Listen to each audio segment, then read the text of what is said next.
Hello, and welcome to another episode of The Pulse. I'm your host, Sam Red.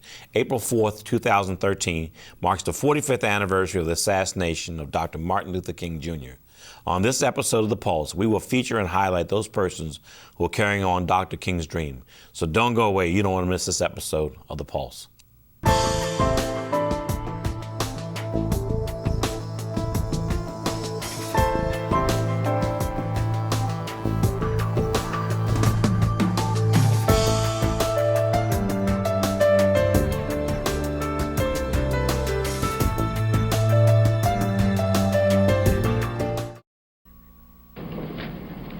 Good evening.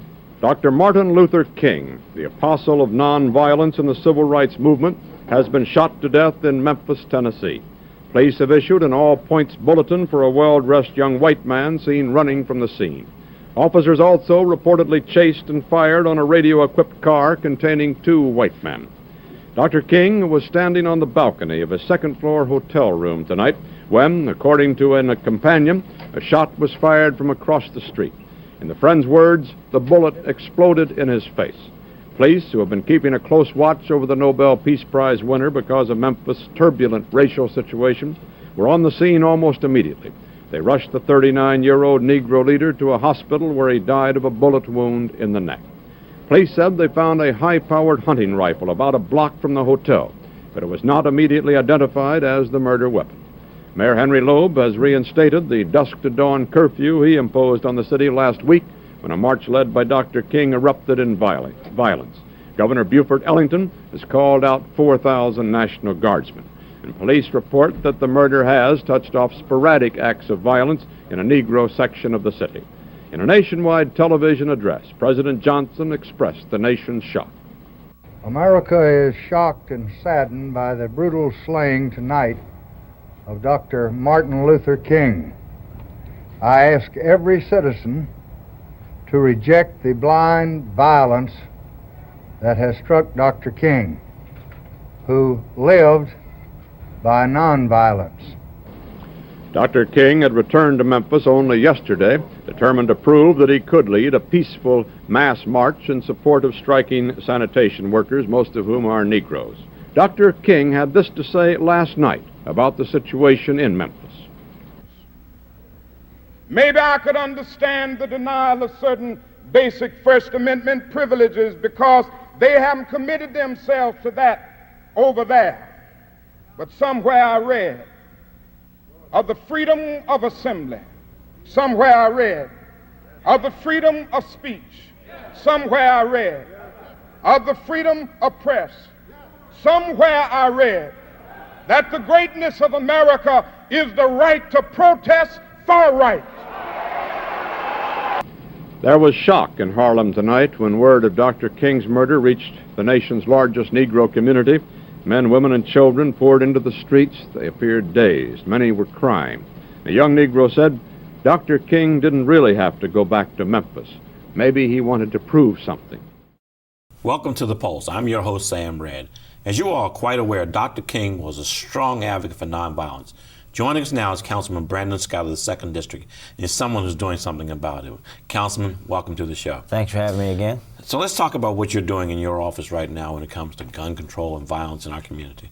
Well, legislative oversight is one of the most important authorities bestowed upon the City Council, and as Vice Chair of the Public Safety Committee last week, I held a few hearings about what the police are doing, most importantly, what they're doing to combat the violent crime spike that we've seen in the city, especially in West Baltimore, where those communities are hurting especially bad because we've seen quite a bit of increase. They've had already 16 murders in the Western District versus 3 last year. And legislative oversight hearing is the council's opportunity to ensure that whichever agency, in this case the police department, has their hand on what they're supposed to be doing, but also to ensure that what they're doing is benefiting the citizens of Baltimore. Okay, and Councilman, what other things are you doing when it comes to public safety and crime prevention in Baltimore City? Well, we have a lot of things going on. Of course, in my home district, I'm involved in the Northeast Citizens on Patrol. This is something that, has been going on for a long time, and we're trying to expand upon this summer.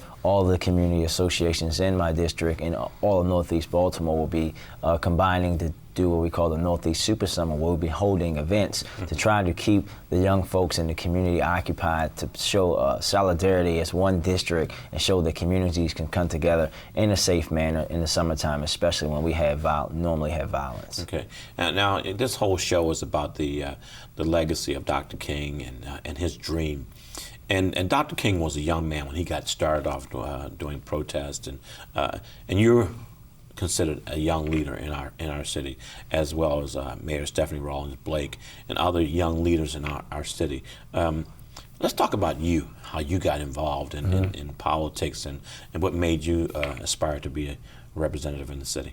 Well, it comes from my upbringing. You know, my dad was involved in the neighborhood and Park Heights Association growing up. My granddad was involved in the union at GM. My mom and my aunt were involved in their union at Giant. So that was just put into me as a young child. And as I grew as a student, became a student leader, first at Mervo, then at St. Mary's College, all I've ever wanted to do is serve the city of Baltimore. And I came home and worked for Big Brothers Big Sisters. And then, as everybody knows, the legend goes, the mayor picked me to work on her staff as council president, and it just goes from there. But serving the citizens of Baltimore is my dream job, so it's the only thing that I've ever wanted to do, and I just am grateful that I have that opportunity. And as a city councilman, what are you getting out of being a city councilman? You worked in neighborhood services before, and everyone knows how if they needed something in the community, they would all call on Brandon Scott, and it would get done. It would definitely, if it didn't get done, it got the attention that it needed to get started, the ball started rolling.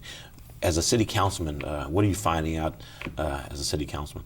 Oh, I love it. I mean, I think it's just like going from AAA to the major leagues. The transition is seamless, but it allows me the opportunity to have a more impact in a more focused area instead of being spread out all over the city. But it also allows me the opportunity to grow as a professional, you know, to get things out there in my name, but also to work with young people and bring them along, just like I was brought along, as you know, working with the Youth Commission and on their events coming up that you'll be talking about later on, and just working with other young people around the city and showing that our generation is ready to take the baton, but also showing that we're ready to stand on the shoulders of yourself and the great leaders before us and take the city and our communities to heights that we've never seen before. Okay, and I know a lot of young people can relate to you because you're not far from their age, and you fit right in. I've seen you work with young people, and you fit right in with them. When you're out there talking to young people, and they're seeing the violence and the crime, they want summer jobs, they see everything that's going on that's negative. What do you do to tell them that keep the chin up? Well, what I tell them is that they determine who they're going to be. Don't let the TV, the news, any media outlet, or even in some cases a broken family or a broken community tell them who they're going to be. That is what our young people need to hear, and that's the most important thing, because I tell them, I was you. I lived in a neighborhood, and quite honest, I lived in a neighborhood in the city when the city was more violent than it is today. If you want to succeed, you can, and we'll be here. I'll be here to help you, but you have to stay on track. You have to put your blinders on and focus on the dream and make sure that you go chase that dream, because if you chase it, you'll get it. Okay. And you know, we tell them that, right? Right. And then sometimes they bump into those obstacles, and then they get discouraged, and they decide, I'm going to go off, I'm going to do something else. I'm not going to, that councilman doesn't know what he's talking about, and he's just one of a few that made it. How do you keep them focused on that? That's when you got to grab them. You have to stay on it. If you have a group, and I have a group of core of young people that I work with, you have to make sure and let them know that they're a team, and if I'm on their team, if one of us fail, we all fail. They're going to get discouraged, they're going to be bumps in the road, but that's when that's when they need you the most, is when something is being shut, a door's being shut in their face, and that encouragement and working with them is the only way that you can do that. And sometimes you're doing that in replacement of a family or a community that's not helping them, and it's very taxing. It takes a lot of energy, but that's what we have to do in order to make sure that our young people continue to want to be great, and also to make sure our city becomes better and stronger. Now, what do you say to people out there who say these kids won't be anything? What do you say to other adults out there, or people from other communities, say these kids will never amount to anything? What do you say to them when you're trying to get something for these kids and get something done for these kids? I say, look at me first and foremost, and then I say, either help or shut up. Right. Don't put these kids down. Don't discourage these kids. And quite honestly, if you don't want to help these kids, if you don't want to help these kids blossom in our communities, then we don't want you here. You can leave. We'll find somebody to move into our community that want these young people to succeed, that care about these young people. Because if you don't care about these young people, you don't care about the city of Baltimore. And you talk about you work closely with the police department. We have a new police commissioner. What do you tell them about the kids in Baltimore City? Actually, I tell them that the kids in Baltimore City are just as diverse as the neighborhoods. And what happens with these young kids is that a lot of times they get a bad rap.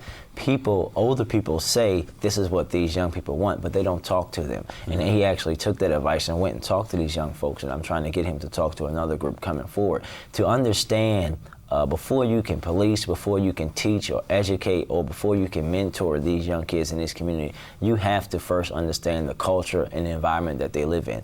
Everything else, your educational experience, your law enforcement experience, your experience as a doctor, is for nothing if you don't understand the community and what these kids live on a daily basis. You have to break down those walls first before you can properly do your job.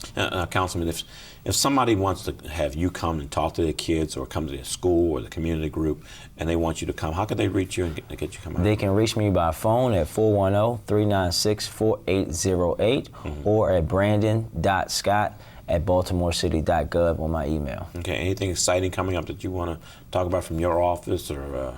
No, I'll let the Youth Commission talk about that Okay. the big exciting thing that's coming up in City Hall. Well, Councilman, I've known you for a while. I've watched you grow, and we've worked together. And I can say we've always worked together well and gotten things accomplished in our community and our city. You are definitely someone that Dr. King worked hard for to see come to fruition, and we're very proud of you in Baltimore City. Everybody really looks at you as one of our definitely future leaders, and I continue to support you whenever you do things in the community and from your office. Congratulations on what you're doing, and we're here to support you whenever. Thank you All right, so much. Thank sir. you. Thank you. Thank you. Don't go away. We'll have more on The Pulse.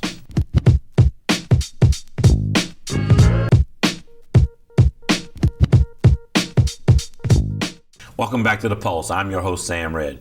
Joining me are two young future leaders of Baltimore City from Baltimore Youth Commission, Lakeisha Johnson and Stephen Johnson. No related, right? Okay. No relation. Stephen, tell me about the Baltimore Youth Commission and what your job is with them.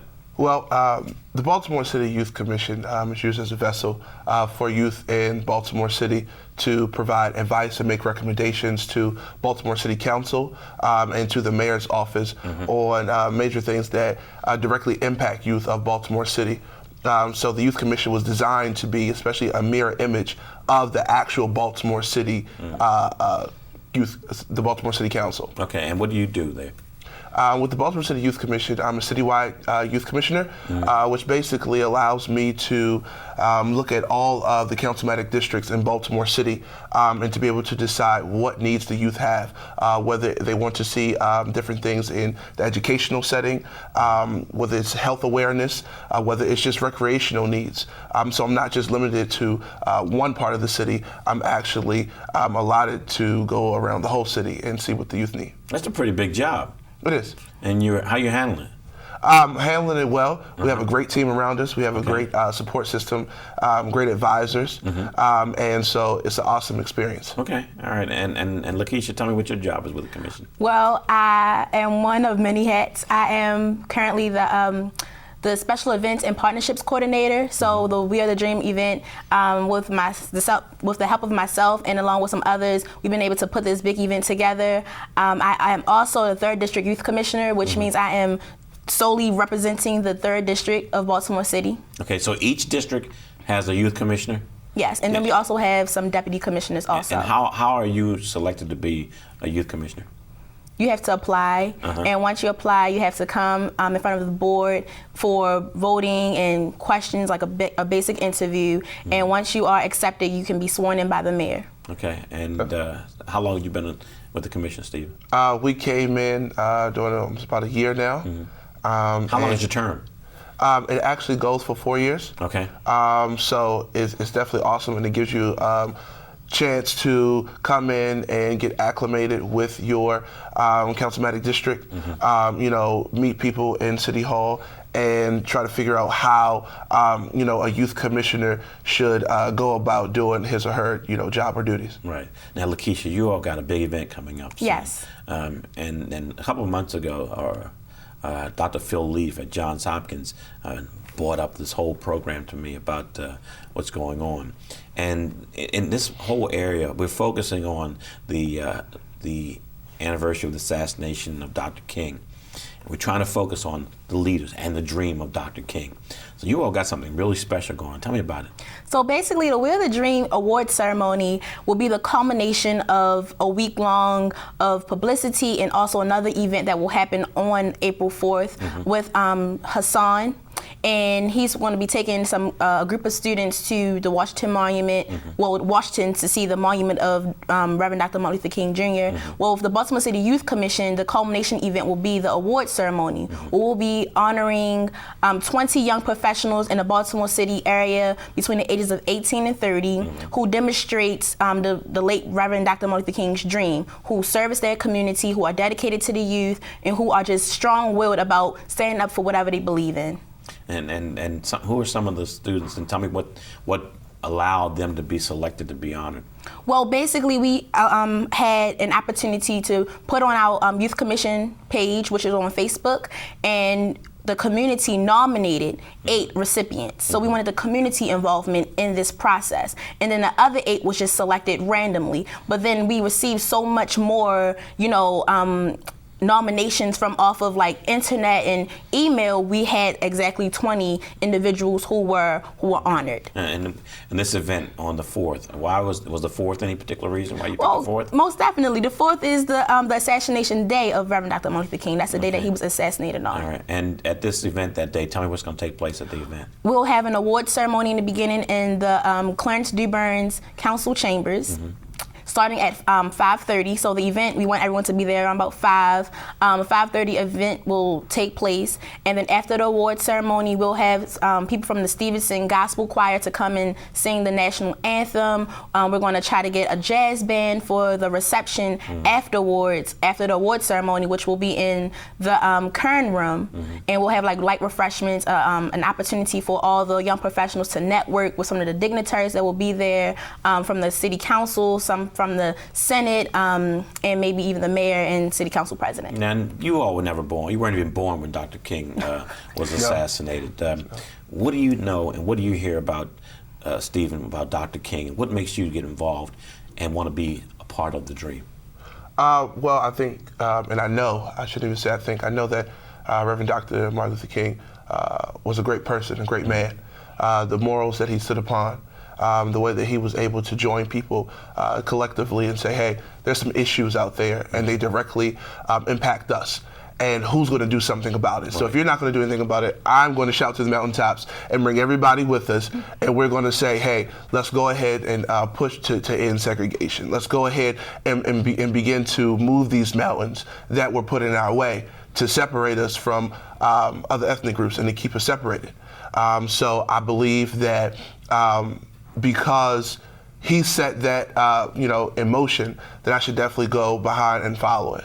Now, Lakeisha, in some cases, Dr. King might be disappointed in what's going on in our state and in our country right now with violence and with injustice to people. What do you think? Why are you getting involved? And what makes Dr. King's dream and what he died for make you get involved? Because we all have to realize that we all are still dreamers. We all, not just dreamers, but we're doers also. There's so much potential in this generation, but we just channel that potential in just different categories, and most of the time it's always negative. But it takes the small individuals to make a big difference, because collectively we can do something about the different problems that are plaguing our community, that are plaguing our youth, plaguing our generation. And that's why the Baltimore City Youth Commission is here, because we're here to help. We're leaders of the future, and along with us and a lot of some other youth organizations, we can team together and make this city be a better city so that Martin Luther King will not be disappointed in all of us. You think you make a difference? I think we do. Okay. I know we do. I see from the impact and the feedback that we get from people in the community when you go out to community meetings. As the youth commissioner, we're required to go out to recreation centers, to educational facilities, schools, to go out to community meetings and see what the needs are of the community, of the youth in the community. And when you go out and when you go to a community meeting, somebody says, hey, you're Stephen Johnson, hey, you're so-and-so, you know that you've left some kind of mark where people remembered you. So now you have that influence to be able to go in and say, hey, we're here representing your youth. We're here to be advocates for your youth and teach your youth how to be advocates for themselves. So where can we fit in? Where can we pitch in? Let's roll up our sleeves, as Councilman Scott said, and let's put up or shut up. You're a college student. Where? Yes, sir. Where are you a college student? Oh, at the University of Maryland, University College. And your major? My last year. Your major? Political science. Okay, I'm not surprised. And yours?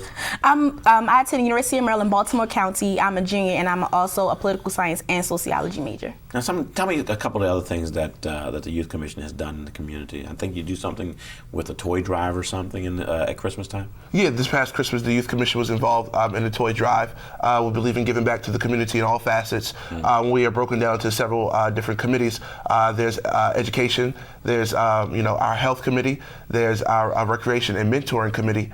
And so we have all these different committees to help youth in every facet that we can. So we definitely try to give back, make sure that youth are aware of how to stay healthy, how not to become obese, how to pick up an apple instead of pick up the Twix bar. Find out ways of tutoring opportunities at the local rec center. Find out ways if there's a Big Brother, Big Sister program in their community. All those type of things is what we do with the Youth Commission, and our sole responsibility and sole mission and purpose are to be servants of the community, especially of our youth. Now, Lakeisha, if somebody wants to come to the event on the 4th, how would they? Is it a ticketed event? Is it free? Is it open? How would they get in touch with you to get access to the event? Well, you can follow us on Facebook, the Baltimore City Youth Commission. On Facebook, you can send an email, youthcommission@baltimorecity.gov. You can call the office, but mostly you can probably just stay with the Facebook or email.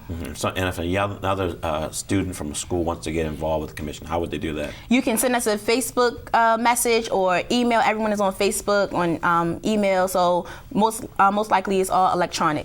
Okay. And we do have a Twitter. Yeah, we do have a Twitter. You got Follow Twitter? us Okay, at all right. BMoreYC, Baltimore City Youth All right. Commission. Well, you are young people, but you're mature beyond your age, and you are definitely what Dr. King worked hard for. You are very impressive, as the other young people that have been on the show today. You are doing a great job. You're working hard. There's no way anyone can tell you no.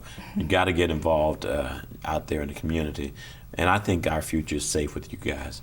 I want to thank you for coming on the show. I wish you much success with your program on the 4th. If there's anything else we can do in the future with the Youth Commission or any other event you have, and the Pulse can get the message out, feel free to come back on the show and talk about it. But we wish you much success out there in the future. Definitely. Thank All you. right. Thank you for coming on the show. Thank you. Don't go away. We'll have more on the Pulse.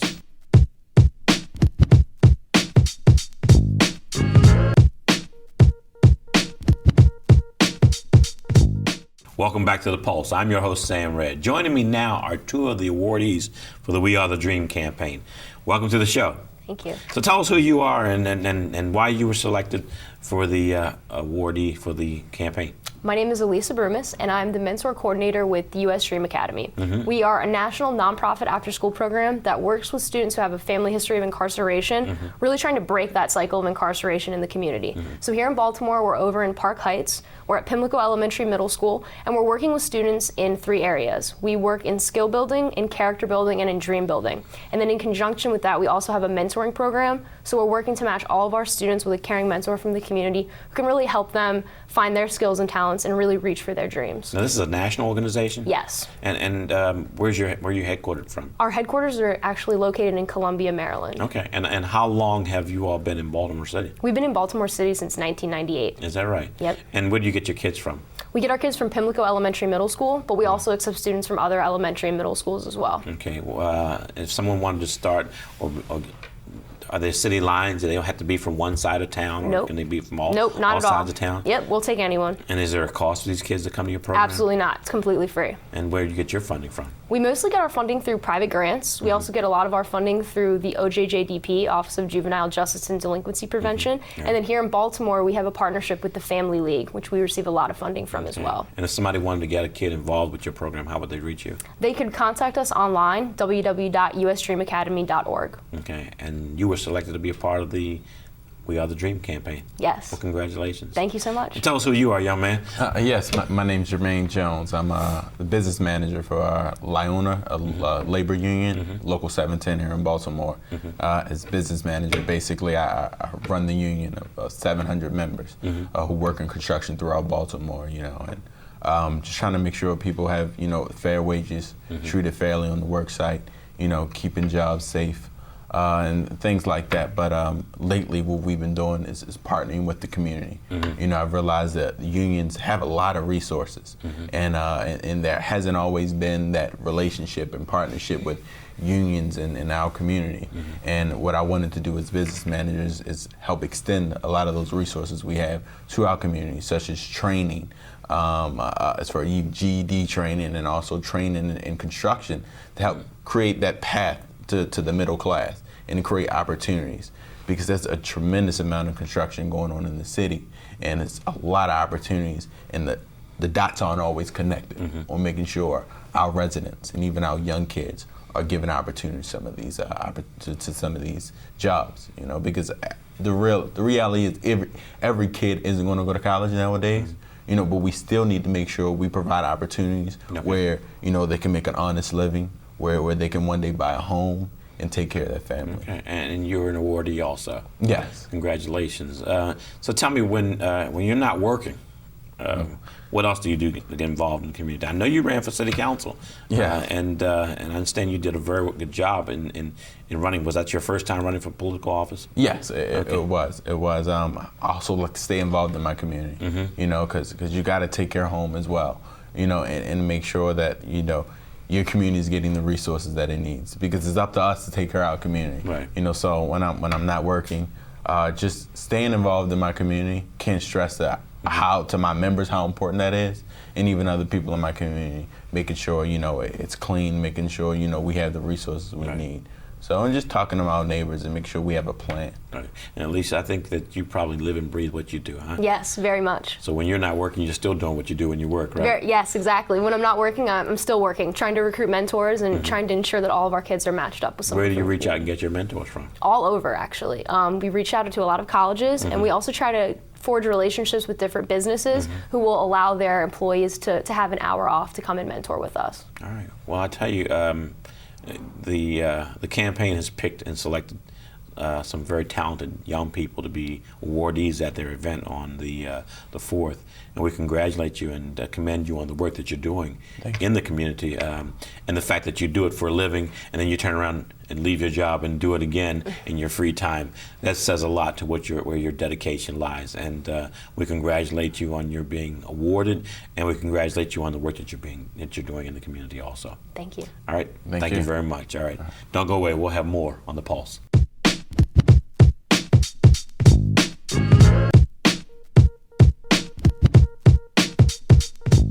Hello and welcome back to The Pulse. I'm your host, Sam Red.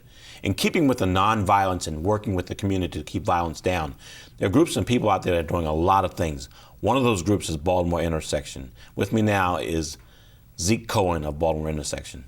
Zeke, welcome to the show. Thank you, Sam. So Zeke, tell my guests, what is Baltimore Intersection? So Baltimore Intersection is a nonprofit organization in Baltimore that transforms students from underserved areas into leaders with the skills to go to and through college, to engage in civic action, and to articulate and solve challenges facing themselves and their communities. Okay, and how did this organization come about? So I was a teacher. I taught in West Baltimore and in South Baltimore, and with two other teachers, Yasmin Mumby and Matt Stern, we decided that our students were not getting enough in the classroom. Right. We all taught middle school, and what we saw was that a lot of middle school kids go on to high school and get lost in the shuffle. You got this high dropout rate, you got kids that don't feel a sense of purpose. So we wanted to reclaim some of those kids and really show them that they could take leadership and they could play an active role in the politics of our city and our state. So what are you doing different than no one else is doing to reclaim these kids and get them on the right track? So we're showing them that their voice matters. Most recently, our students were involved in helping to pass the Maryland DREAM Act through referendum. Right. And prior to our campaign, a lot of folks, what I had heard was that it was going to become this black versus brown issue, that it was going to divide people, that it was going to be, why are these kids getting a tax break when my kids aren't going to college? But what our kids said was that, no, this is our civil rights issue. Everybody deserves the opportunity to go to college, and why should we be able to go when our undocumented friends, neighbors, peers, and fellow citizens can't, because they can't afford to pay out-of-state tuition? So our kids knocked on 6,000 doors, they spoke to the news, they were on TV, in the newspapers, and their message was that in order to move Maryland forward, we need the DREAM Act. Okay. And now, this whole show is around the, focused around the 45th anniversary of the assassination of Dr. King. And you know Dr. King was a great advocate for civil rights as well as nonviolence. Talk about how your organization and how your kids get involved with things like that too. Absolutely. So, first of all, we see educational inequity as our civil rights struggle, right? We know that a lot of the problems that we're having in Baltimore with crime, with homelessness, with joblessness, can cut back to education. And the fact that not enough kids in Baltimore and in low-income areas throughout this country are getting a decent enough education. Right. And we believe that in order to move that movement forward, our kids need to lead it, just like they did in Selma, in Birmingham, when Dr. King was around. It was really college students as well as religious folks and Dr. King that were pushing for the civil rights movement. As far as what we're doing today, our students have decided that the #1 issue that they face right now is gun violence, relating directly to Dr. King. As a teacher, I saw that so many of our kids are suffering from post-traumatic stress. So many of our kids have a parent, a relative, a close friend who's either been shot or shot someone else. And so what they're dealing with is this constant feeling of pressure and stress and the emotional toll that it takes. And so what we're doing right now is a large citywide listening campaign. Our kids are going around to other high schoolers and asking, you know, what's really at the root of all this violence we see in Baltimore? Because we know that this country gets very galvanized around major tragedies like Sandy Hook and like Columbine. And as horrible as those things are, we also know that what's happening in West Baltimore, in Philadelphia, in Detroit, is in some ways just as bad. I think 206 murders last year here, 516 in Chicago. It's tragic, and our kids feel like we want to really try and identify what's at the root cause. And so that's what we're focused on currently. Okay, and where are these kids coming from? How do you reach out and bring these kids into you? So we work with high schools from around the city. We have one student from Baltimore City College. We have a couple kids from Baltimore Freedom Academy. We have a couple kids from ACE. And essentially we work with schools and teachers and principals, and we ask them to help us identify kids who need some sort of leadership experience, right? Kids who, the one requirement for us is that they don't have a parent that's been through college, because we really want to be that difference. But we're looking for kids, any kids that have leadership potential and that can contribute to the democratic discourse that makes Baltimore better. Okay. And if there are kids out there that want to get involved, see this, or parents to see this and want their kids involved, how would they get in touch with you to do that? Sure. So they can email me directly at baltimoreintersection@gmail.com. And we are actually right now in our open enrollment period. So we're looking for kids. If you have someone, again, my name is Zeke Cohen. Feel free to email me at baltimoreintersection@gmail.com. Okay. Now, you talked about a campaign, and I know you have a campaign person that works with your organization. I'll let that person come on and talk about that more, but these campaigns, are they ongoing? Yes, sir. So, for example, our last campaign, we focused on passing the Maryland DREAM Act. And we got a big victory in November. Our kids felt great. We had introduced them to a number of dreamers, so kids who are undocumented and whose education was really at stake with the passing of this law. And so when it passed, it was this enormous celebration. Our kids were crying, these kids were crying. It was this great moment. And so that campaign obviously has come to a close because we passed the DREAM Act, but we're continuing to fight for more educational equity. And we want to continue to work with the undocumented community. And especially this new campaign we're engaged in around reducing gun violence in Baltimore, that is not going to end anytime soon. All right, well, we're going to take a quick break, and then we're going to bring your campaign director on and talk more about the campaigns and how people can get involved with your campaigns. And I'm sure there's a way of people helping you out by writing checks also. Absolutely. All right, so we'll take a break, and then we'll come back and talk more about that. All right. Don't go away. We'll be back with more on The Pulse.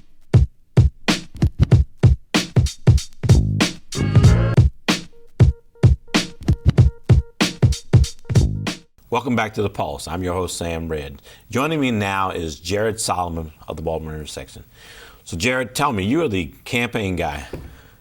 And what do you do as a campaign guy with Baltimore Intersection? Sure. So it's really just trying to, provide some infrastructure and help our kids kind of understand how the political process works and really provide the organization to make sure that we're effective as an organization. Okay, and what strategies are you using to campaign? I mean, are you using the same strategies as a political campaign, or tell me what you're doing out there? So it's a little bit of both. So as Zeke was saying earlier, we do a lot of listening. So in the DREAM Act campaign, it was really sitting down with undocumented students, with community members across the city, and really just kind of talking about the issues and why the DREAM Act is so important to different communities. And then, similar to campaigns, but similar to other civil rights movements as well, we went door to door. We talked to people in communities, and we got out there and had conversations and really tried to get at why people were feeling one way or the other, and just have a conversation with them. Okay, now let's talk about this gun violence campaign that you guys got going on. So, I mean, as Zeke said as well, I used to be a teacher in Baltimore, and same thing. I would say probably 9 out of 10 of my students all had some experience with gun violence, unfortunately. And, when we talked with our kids, this new year about what were the issues that we wanted to get involved in, that was at the top of their list. Right. Unfortunately, it impacts their communities quite a bit as well. Mm-hmm. And I mean, how excited and how motivated these kids get when they go out to do campaigning? Very motivated. So we actually, we had kids out every weekend. We had kids out in the evening helping us. We even had middle schoolers as young as 6th and 7th grade who would come back. It was funny. We would have a small group one week, and then the next week they'd all go to school and say how much fun they had, and then we'd have double or triple the amount the following week. And they all wanted to stay out the whole day. They there was no door that was too far for them. They wanted to make sure every door on their list got hit, because it was again, going out in the community, having these conversations, and being able to talk to people around the city. And how will the kids receive when they were out there by people when they're out campaigning? You know what? Honestly, the experience was overwhelmingly positive. I mean, we obviously had some people who needed a little bit of extra convincing, but one of our students had an experience where they literally spoke to somebody who said, I remember when my father passed away, he never thought that blacks would have the right to vote, and here we have black students out fighting for the right of brown students in this city. Great. And what's the age bracket these kids are in? From what age to what? So our intersection students are primarily 10th grade on up, but involved in the campaign, we also work with a lot of teachers around the city who have, as I said, middle school students. So out, helping us were kids as young as, I guess if you're in 6th or 7th grade, it's 12 or 13, and they were out having a blast. So with every campaign, it takes resources and money and things like that to run a campaign. How do you do fundraising? How do you do things to raise money to make your campaigns work? So Zeke is really the expert on the fundraising side of things, but we have a lot of incredibly generous donors who believe in our students, believe in the work that we're doing. They were incredibly helpful, and there's also an organization called Leadership for Educational Equity that helped provide us a couple of fellows in the fall who helped organize with our students and really provided some boots on the ground as well. So it seems like you really like working with these kids, huh? It's fantastic. I mean, they keep me inspired, and they're the voices of the next generation. Now, that's my question. What do you get out of working with these kids? I mean, it's inspiration. Kids don't worry about the political consequences. They're only in it for the right thing. And in the DREAM Act instance, it was to make sure that their peers and their friends got college access just like they did. And for the gun violence campaign, it's to make their communities better. All right. Well, we're going to take a break, and then we're going to bring some of those kids on and let them talk about what they've gotten out of this program and how effective they've become in our community. That's great, Sam. All right. Don't go away. We'll have more on The Pulse.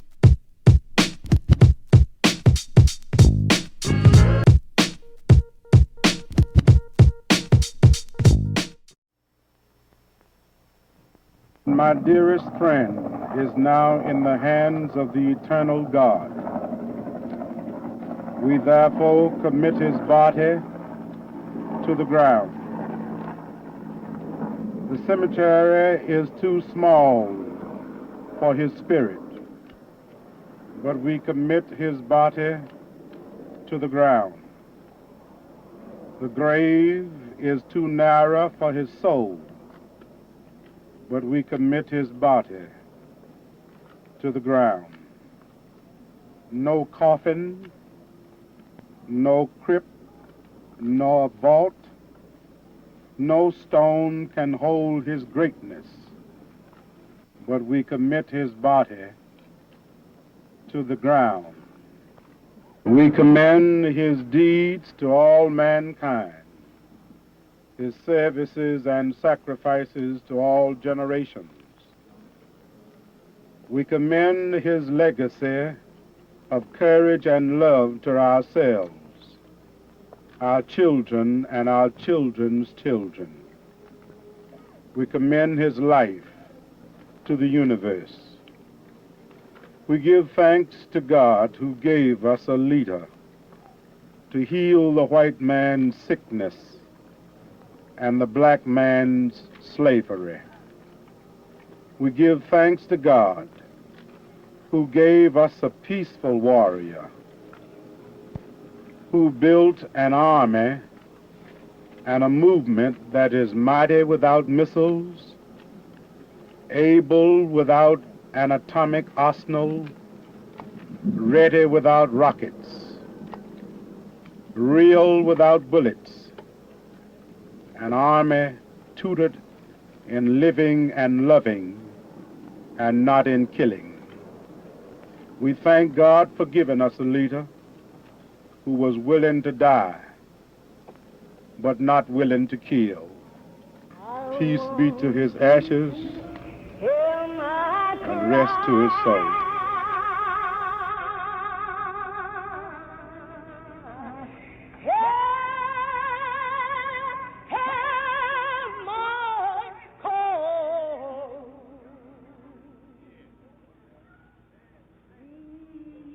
Welcome back to The Pulse. I'm your host, Sam Red. Joining me now are two students from the intersection. Welcome to the show.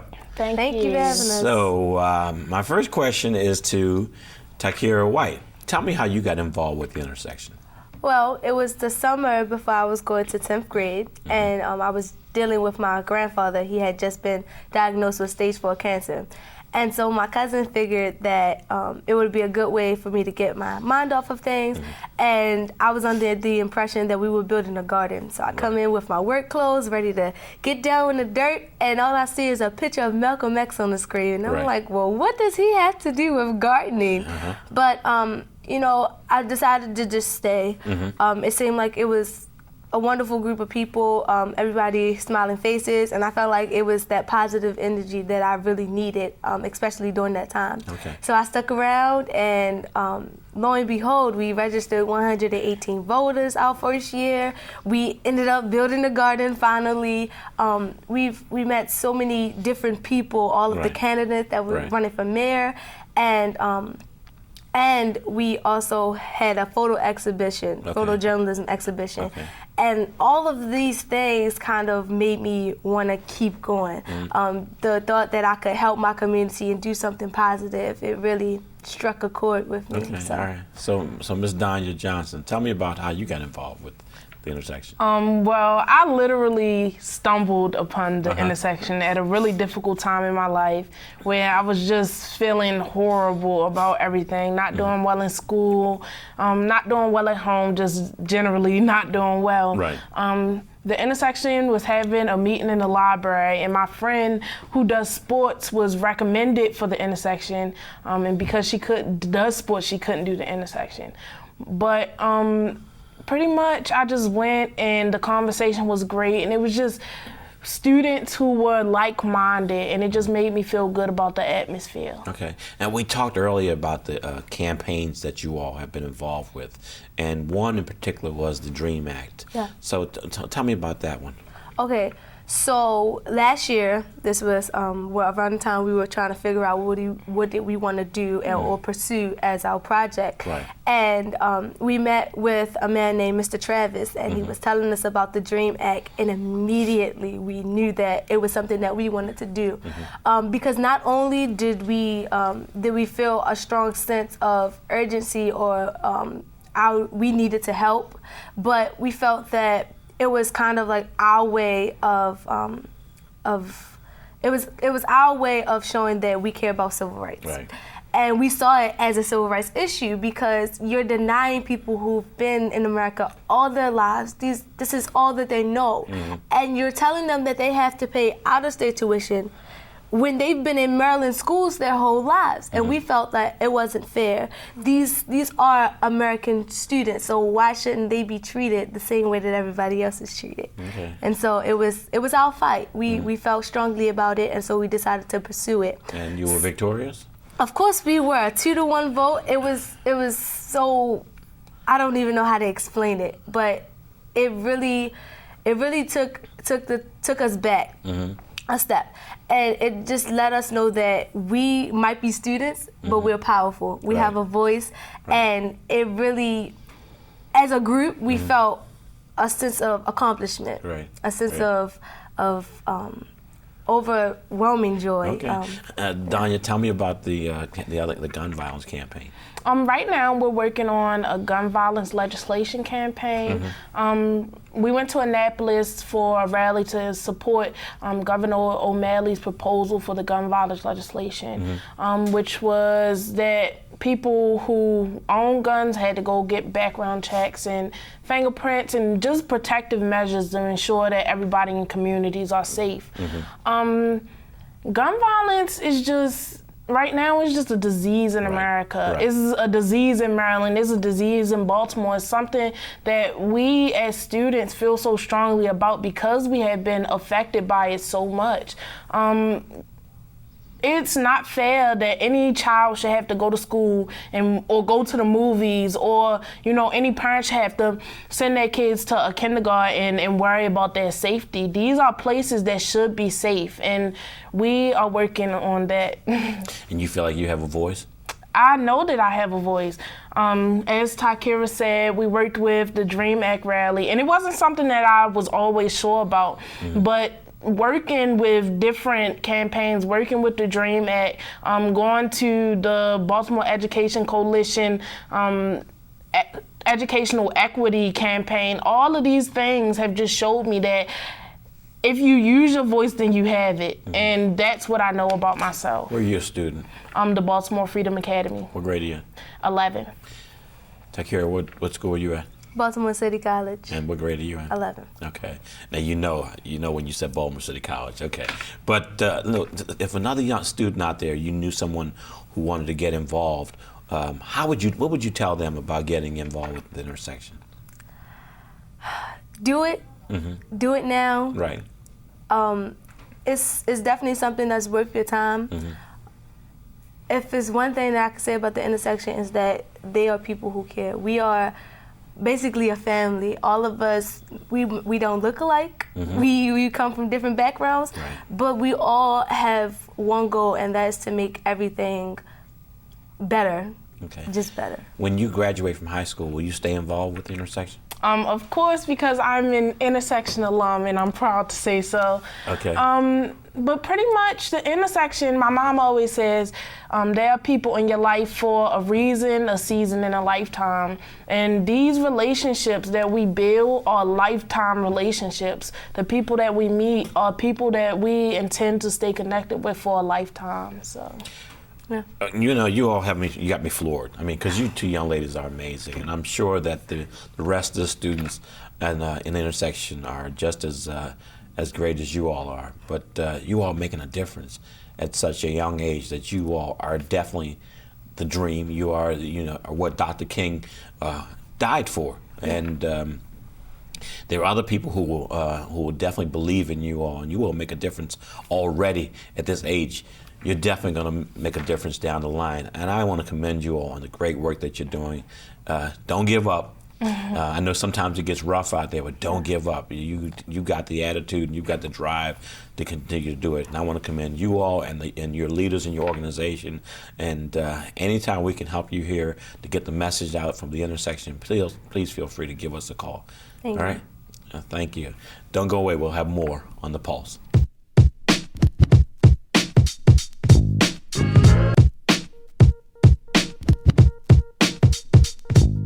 I want to thank all my guests for coming on the show today. And as you can clearly see, Dr. King's dream is still alive. So as always, in closing, stay safe, stay informed, and keep your finger on the pulse of our community.